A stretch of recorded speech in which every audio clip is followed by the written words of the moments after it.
नव्हे परता वनी सांडो निघेला सीता मुख्य मूर्खता श्रीरामी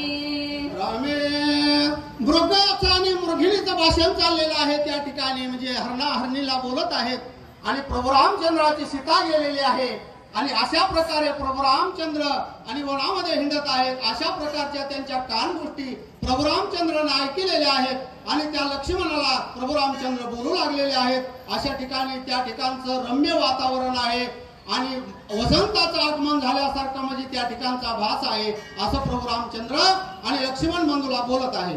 हातीची हरवणी सीतावनी रडत भोवतो आता श्रीरामाईशी मूर्खता मज सर्वथा सेना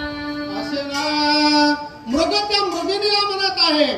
आणि प्रभू रामचंद्र कसे आहेत बर का मूर्ख आहेत अशा प्रकारचं त्या मृग आणि त्या मृगिणीला बोलत आहे आणि याची सीता गेलेली आहे तरी हा वनामध्ये हिंडत आहे हा अशा प्रकारचा आहे तशा प्रकारचा आहे असा तो द्वेष भावना आणि आपल्या पत्नीला म्हणजे त्या मृगिणीला तो मृग बोलत आहे आणि ते प्रभू रामचंद्राला ऐकावणं करत आहे अशा प्रकारची ही कथा आहे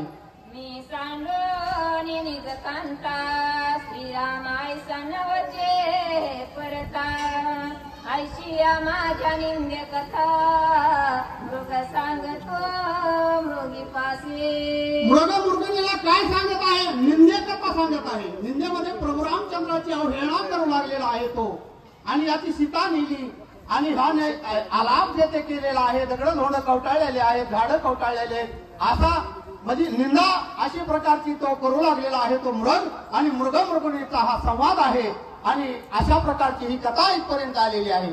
देखोनी मृगाचे मैथून श्रीरामेशा पिला ते शोभून तुझ करीता दारागमन घाय प्राण जातील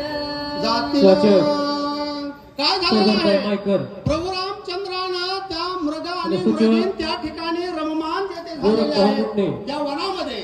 आणि ते बघून प्रभू रामचंद्रानं त्या मृगाला काय शाप दिलेला आहे हे पुढच्या वहीमध्ये आपण ऐकू